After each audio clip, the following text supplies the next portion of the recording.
Next up is Erik, a data analyst with 9 years of experience in digital marketing.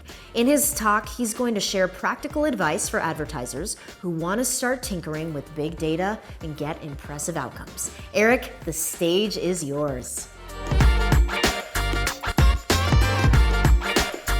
Hi, welcome to my talk about how I accidentally designed a tattoo using big tech. First, I'll briefly introduce myself. I'm Erik. I'm a storyteller at Driessen.com. I have experience in digital analytics. I've worked in online marketing for about 9 years. I've recently switched focus to business analytics in the public sector, and I have a background in computer science. If you look at my career, I've always wanted to be a graphics designer for big brands, but I never got to be one. I rolled into WordPress development during my first internship, and that got me a job at an online marketing agency. After my graduation thesis about influencer marketing, I moved to the web analytics department of that agency, and I've been into data ever since. And recently, I've switched focus from web analytics to business analytics. And if you summarize my career, I think that I just like to explore ideas.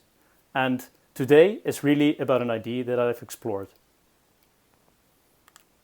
Today is also about innovation and fun, because innovation can be quite hard, but it's also just a lot of fun to work on innovation. So, if you would ask me, I think innovation is about 3 things. It's about an origin, where the idea originates from, time, having the idea rest a bit and develop a bit over time, and eventually focus. So focus on a certain aspect of the idea. So let's start with the origin of my project. The origin I remember quite clearly. It was on April 20th, 2018.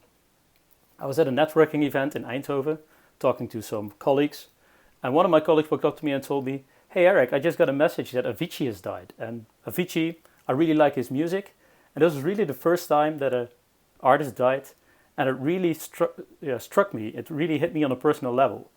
I also just watched his documentary, True Stories, and I don't know if you've seen it, but it actually ends on quite a positive note. He breaks bonds with his manager, decides that he really wants to make music, not perform. So it was really strange for me because the documentary ended on a positive note and he ended up committing suicide. And that just felt so weird for me. And about a week after his death, I started thinking, is there a way I can blend my skills with this thing that just happened? So I started thinking, can I blend data analysis with my passion for music? So I started looking at his 3 releases that were out back then. So his first album, True, with the song Wake Me Up on it. His second release, Stories, with songs like Broken Arrows on them. And his latest EP, which has 6 songs on them. And I thought a good starting point would be the lyrics of these songs, because Avicii is really involved in writing the lyrics as well. So I got the lyrics of the 3 releases. So 13 songs on the first one, 13 on the second one, and 6 on the last one. And I looked at a way to turn this into data, and I ended up using natural language processing. And what this means is I basically translated to helping a machine understand human speech. And this basically goes in 3 steps. The first step is part of speech tagging. You probably had this in school, but it's when you look at a line like this, when the weather is good, I wear a t-shirt. You can turn it into nouns, verbs, adjective, pronoun, terminus, adverb. This is really important to help a machine understand what I've just said. When the weather is good, I wear a t-shirt. The second thing it needs to do is generate a parse tree. So it's basically deconstructing the sentence into sub-sentences. So we have when the weather is good and I wear a t-shirt. I can split I wear a t-shirt into I wear and a t-shirt. And I can split a t-shirt into a and t-shirt. And the last thing is the hard part for a machine. It's the semantics and interpretation. So basically, what does it all mean, what I'm saying here? And a part of this is what I ended up using for my project. But the applications for natural language processing, I think processing are quite clear these days. You use them a lot in your voice assistants.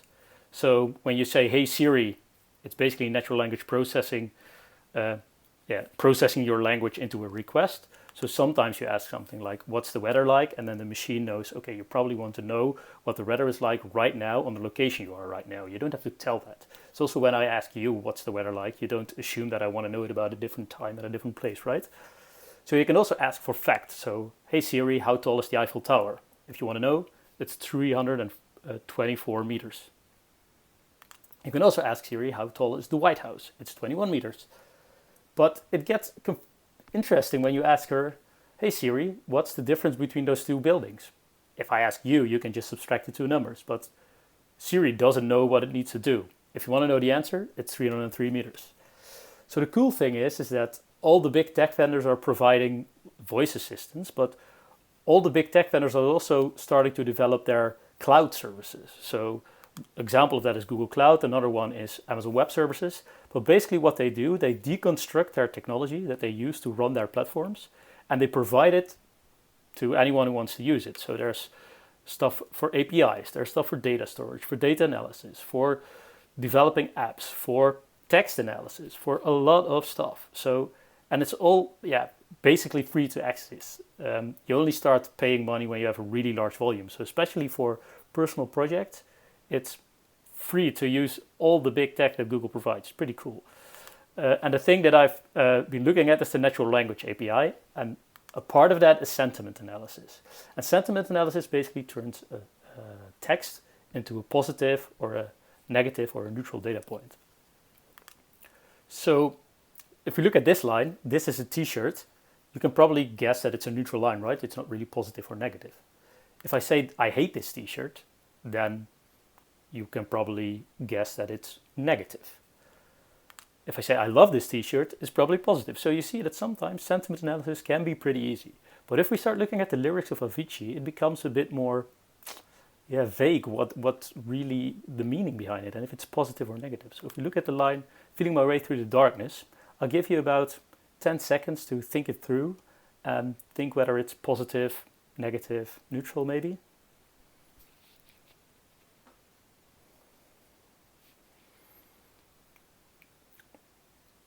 Well, it's a positive line according to the algorithm.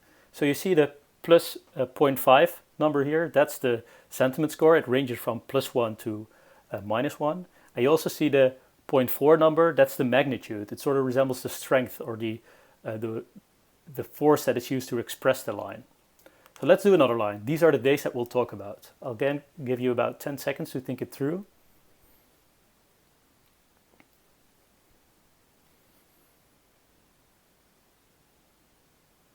Well, the algorithm again thinks it's a positive line. And then we have another line. I got the edge of the knife and it hurts just a little. What do you think? You probably guessed this one correctly. It's negative, -0.5 times a magnitude of 0.5.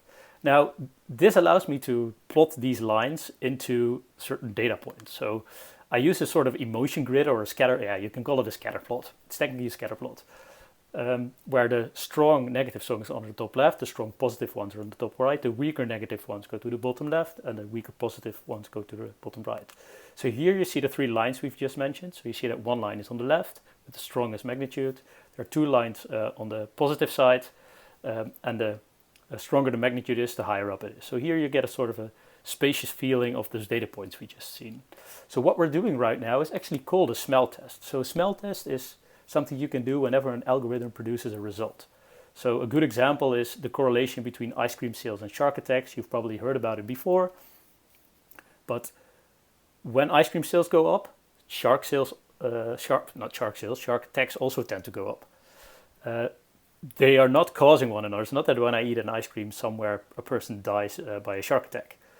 It's because when I eat an ice cream, the weather is probably good, and people tend to go swimming more when the weather is good, so we're more likely to be attacked by sharks. So this is not causing one another, it's just a correlation. There's a pretty fun website about this called Spurious Correlations, and one of the correlations you can view on their website, for example, is the number of people who drowned by falling into a pool and the films that Nicolas Cage appeared in. They are correlated, but I think they probably don't cause one another. So if I go back to the lyrics, I can scale this up to analyze the full song instead of just a line. So this allows me to put the full song, in this case, You Make Me, into a file and then turn it into a data point. So in this case, you see that the song You Make Me from the album True has a sentiment score of 0.3 and a magnitude of 6.5.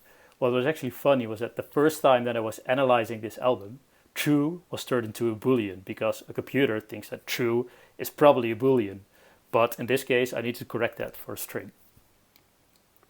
So I can use this to plot all the songs into the same plot I've just shown you. So these are all the songs of the Avicii True album. And you see that there are actually quite a lot of positive songs. There's really one big outlier on the top left.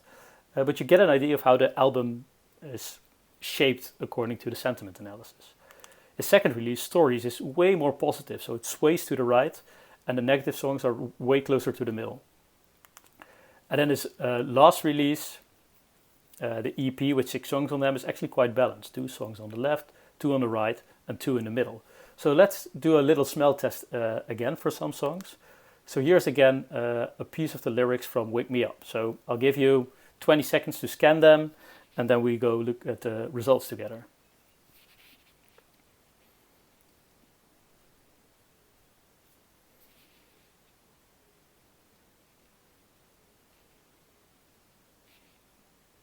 All right. So you can probably say to yourself you think it's a positive, neutral, or negative line, but let's look at what the algorithm says. It says it's a neutral line, so that's interesting. I don't know if you were correct, but it's interesting to see what you think about a song and what the algorithm says. So let's do another song. This one is called Somewhere in Stockholm. Just scan the text for about 10 to 20 seconds, and then we'll review the data.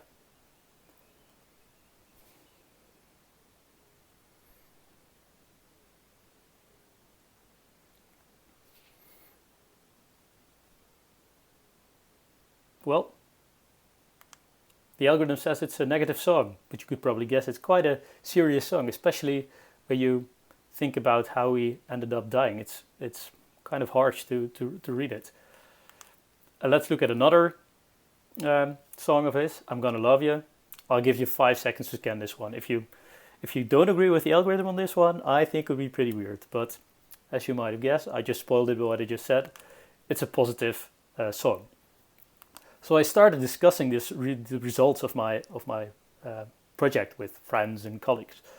And the main question we really had was, does it really convey any meaning? And most people said, well, music is way more than just text. It's about the experience. When I listen to it at home on my headphones or at a festival, it's different. So does it convey any meaning? It's hard to tell. But I really did like this abstract representation. So the first thing I did is change the colors from sentiment colors to the album colors. So here you see the black for True, the pink for Stories, and the yellow for the Avicii EP. And I started cleaning this up. And I just thought, oh, this abstract shape looks pretty cool. And the cool part about personal projects is that you have a lot of control over your project. So I think most of the work that we do is all about skills and context. And the magic happens when you find the overlap between your skills and the context that you're working on. It could be a client project or anything else. And the more overlap there is, the more fun it gets, right? You get more energy out of the project. So in this case, it's all about my skills and my idea. In this case, data analysis and music. So I can do whatever I want to get the overlap to increase. So I really like this visual. So I decided, what would happen if I would print it on an everyday object? So I just decided to have it printed on a t-shirt, and I had my own wearable abstract visualization of the music of an artist that I really liked. So that was already a pretty cool unintended benefit of my project. And quickly I started thinking, what would happen if I applied this to other artists, because it's all code. So I looked at Jack Johnson's lyrics and other artists I really liked, and the first thing I noticed is that it's actually quite a critical thinker. And if you listen to the sounds of his songs, it's actually quite positive and happy. But if you really listen to the lyrics closely, he is really quite critical to society and stuff like that. So I again could apply the colors of the albums. And I thought, why not try to sell this stuff? So I went to a local market, printed some various t-shirts to show the idea, and I sold 0 t-shirts. Because probably machine learning driven abstract scatterplot t-shirts, I think the market was not ready. So after this, I had the idea rest for a while. So I just took my time, didn't really actively work on it. And then another thing happened, which really pushed the project in a new direction. So on June 6, 2019, the posthumous album of Avicii was released. And on the album, called Tim, the artists who were working on the album with him finished all of the songs that they were working on together. And my starting point here again was the scatter plot of the data points of the sentiment. But I was just done with the dots. I have like a ton of t-shirts still at home. They're just collecting dust. Some of them I turned into face masks this year, so that's maybe a good second life for the t-shirts. But I wanted to do something new, and I thought, what would happen if I would connect all the songs of the album? So I made it into a sort of connected dots drawing. Maybe you made one as a kit where you connect point 1 to 2 to 3 to 4, and you end up drawing a cat. So in this case, I just wanted to see what visual would result if the algorithm would draw a line from one data point to the next. So the first thing I did was Google how to draw a nonlinear line with matplotlib, because when you want to draw a line graph in most libraries, it assumes that the data points are in chronological order. So data point 1 is the first, the second one follows after that, then the third, the fourth, but in this case, it goes all over the place. So I had to look for a way how to draw a nonlinear path, basically, with my visualization library. And you could do that quite easily, and the result is this, which is kind of an edgy shape. It's interesting, but it's too hard for me. So then I did my second search, how to draw a curved line with matplotlib, because I don't want to draw a straight line. I want to have a nice, curvy, maybe organic looking line. And I ended up finding out about Bézier curves, and basically they work like this. So you have 4 data points in this example, 1, 2, 3, and 4, and the line goes from 1 to 2, 2 to 3, 3 to 4. A Bézier curve basically curves the line from 1 to 4 using the data points of point 2 and 3. And I can apply this to the data points of my album as well. So here's the line from song 1 to 4, so you get a pretty interesting shape already. Then we have the second line, which is from song 4 to 7. Notice how it starts again at 4 and then goes to 5, 6, and 7. And then the next line starts at 7 and it goes to 8, 9, and 10, which you see over here. And then the last one has 3 data points. So it goes from 10, 11 to 12. And notice how the line just goes off into the distance because there's no 4th data point. So this is something I didn't intend to use, but it's interesting to see, right? That the visual just does something. I could probably calculate it, but I can't really control it in a certain way. And it would be a lot easier for me if I just have known the term Bézier curves, because if I look for matplotlib Bézier curves, I get the answer I want right away. So I learned the hard way what Bézier curves are during this small trial and error process. So what happens if we put it all together? So these are the straight lines, and if I apply the Bézier curves to this one, this is what we get, which is kind of cool, right? So I think it's an interesting visual, especially if I clean it up. It almost looks like a signature of the album. And the interesting part is that Avicii's real name is Tim. So it looks like a T in there, I sort of think. So again, I had this printed on a t-shirt, and I was again really happy with it. I'm also wearing that t-shirt right now. Maybe you've noticed it already. So I started discussing this again with my friends and colleagues and family. And again, the idea came up of selling it, and I just tried it again. Maybe I should have known it, maybe it didn't work, but this time I went for Google ads, Instagram ads, and Pinterest ads, and basically started thinking, okay, how can I track whether this thing can sell? So on the one hand, I have ads that don't run on my website. I have a website I have control over, and I produce everything using Redbubble. So that's a drop shipping platform, but I don't have control over that. So I focused on the thing that I have control over and the thing that I wanted to learn. So whenever I do this, and I have a background in digital analytics, I just set up a basic measurement plan to get the data that I need. So in this case, I have ads, I have a visit to my website, I have someone reading my website for a certain percentage of the page, and someone click to buy and actually making the sale on Redbubble. So I put in some ad money, not a lot, but the cool thing is I can measure it, so I know if it works or not. So I put in a little under 40 euros, knew that a visit was pretty cheap to get, a full read was also pretty cheap to get, a click to buy on average was also pretty cheap to get, but nobody bought anything. So I thought, okay, now I can either redo my whole project or my whole website to get more sales out of it. But I also really didn't feel like investing a lot in restructuring my whole website, maybe integrating a sales funnel or something, because I just like the creative exploration of the idea. Another interesting thing that came up was when I was talking to people and sharing my idea in talks, people started referring me to this thing called data art. And I was like, what's data art? And it's basically artists that start using data as a resource for their work. So one of them is Georgia Lupi, and she's a designer basically that uses data as a tool and a material. And she had a pretty cool project where she made fashion based on data behind some of the most impactful women in, for example, mathematics, or the first African-American astronaut, I believe, and one who was really pioneering in the environment discussion. Pretty cool, right? And also, I think, an interesting match. My t-shirts are not that thoroughly designed, but there's an overlap here. And another one I saw recently is Rafik Anadol, and he basically also used data to generate interactive installations. So here you see a brief animation of some of the installations that he puts in museums that are really generated, for example, by the data of a brain scan or stuff like that. It's pretty cool to look at. So I thought, I'm still talking about my skills and my ID. So I picked a focus. My focus would be sharing the ID, not making money out of it, but sharing the knowledge. And the cool thing is, the day that I decided this, I got a message from Kylie. And Kylie wanted to make a video on her YouTube channel about Avicii. And she found my project, Googling for Avicii AI project, and she basically asked permission to use it. And I was like, okay, this is pretty cool. You can do that. Of course you can. So she makes this pretty amazing video explaining my idea. Maybe she does a better job even at it than I do, but it's just a really cool video to watch, and especially because you see someone actually using your project. And she generated some other lines for other artists than Avicii, and one of the lines she made was this one. It's pretty cool. This is the album World War Joy by the Chainsmokers.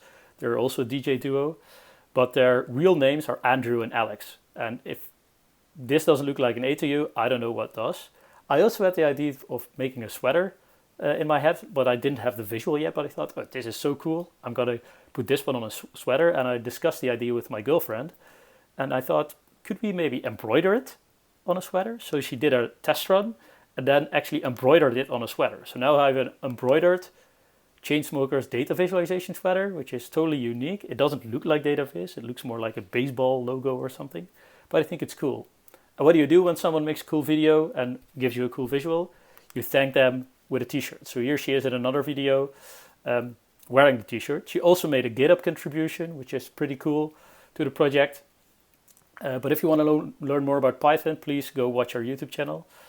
The other thing that I noticed was that I had a T in the Avicii analysis. I had an A in the Chainsmoker analysis. This was interesting, right? It's probably a coincidence, and it certainly is a coincidence, but it's just a very interesting one if you ask me. I also noticed that really focusing on using it for personal reasons just greatly improved my experience working with the project. So now I use it to make a t-shirt I like on a personal level whenever there's a cool musical experience. So I have the Avicii t-shirt. I visualized my favorite song by Daft Punk. It's the purple t-shirt. I made one of the Gorillaz debut album, and the last one is of Median, a French DJ. Then I also got asked to give a course about it at the study that I also took my programming courses at. And that's pretty cool because I basically got the time to give a full day course. So I could really have the students go from text to data to analysis to art and to a product. But how do I do this for like 20 students? I won't do it manually for all of them. So what I did is just wrap this whole thing in code, and I could just scale it pretty easily for every student that took part in the project, which is pretty fun to see because one of the students had a Japanese song as input. And these were all the visuals. They are laid over, but if I split them up, they look like this. So you get the data, the abstract data dots, the hard line, the curved line, and some exploded circles. And she ended up making this visual. And I explained to every student how they can use dropshipping to have it printed on t-shirts or whatever product they like. So this looks pretty cool, right? And it's something that a student made using the project I started 3 years ago. It's pretty fun. Here's an overview of all the things that were made during the course, but I think it's pretty nice. I was really happy with the result and also surprised. And then, of course, the most awesome thing ever happened. So during the sharing process, I also got this message on LinkedIn. And it's basically someone, she said, I've been looking for a tattoo for a while. I read your project and I just like it so much. I want to ask permission to have it tattooed on my body. So what do you think? I said yes. It's the most awesome compliment you can get for your work. So here's a picture of the visual tattooed on someone's skin, which is the most awesome thing ever. Yeah, sorry, I cannot put it any other way. So how did we get there? Well, thinking back about it, I like to go back to the year 98. And this was me in that year, still a young kid. It's also the year that Google was founded. And we didn't have internet in our home. I didn't even know the internet existed, let alone what a search engine was. But I did used to play with Legos. So whenever I get a box of Legos, I always build the thing that was on the box, for example, a car. But then I got bored with the car and I just thought, let's like tear the car apart and build something new. And now we live in a time where we can do the same thing with technology. So I can grab open source visualization tooling, I can grab a part of Google services, I can use Python to blend it all together. I use dropshipping platform to make a t-shirt. They were never intended to like generate that result, but you can do it these days. And it's all the result of a question, what if I blend data analysis with my passion for music? And we look at the performance of my project, I generated 0 sales. But if I look at the learning development, it's a lot of good stuff. I know way better that I just like to build stuff that I used to before the project. I have a lot of technical skills that I learned, Python, Google Cloud, natural language processing, Panas, a lot of stuff. I did talks, blog posts, I have GitHub users now. I even became a teacher using the project. It's a lot of fun. And when you think about it, I think the next quote sums it up pretty nicely. And it says that people did not just embark on the project of inventing the wheel and then completed it according to a timetable. And the interesting part here is that people did not set out to invent the wheel, and people also did not complete it according to a timetable. So if I translate this to my project, I did not just embark on a project of designing t-shirts and a tattoo and then completed it according to a timetable. I just asked myself a what-if question. What would happen if I blend data analysis with Avicii's music? This was the result. I didn't intend to get that result. So if you summarize this, innovation starts with an idea and the solution should be unknown. Because if you know the solution, it's not really innovation, right? You're building something you know you want to build. And the second important thing is you should take time to hang out with your idea and let your idea hang out with you. Because if you take more time, there's more time to develop the idea. You can also learn new stuff during the project that you can integrate in the project. And if you don't work on the project, your subconsciousness will work on it anyway. And there's some pretty cool stuff if you just have the idea hang around and just see how it develops over time. So it's really hard to time frame innovation. And most importantly, I think, is you should not forget to have fun, because data analysis is often seen as quite a serious skill. It's about numbers, it's about showing KPIs and stuff like that. But you can do some pretty fun and cool stuff with it, if you ask me. So please, during your work and during your free time, please don't forget to have fun with the skills that you learn along the road. Thanks for listening to my story. If you want to say hi, you can do so on LinkedIn. If you want to use the project yourself, it's all open source on GitHub. And if you want to read a part of my story, you can do so on my website. Thank you for listening.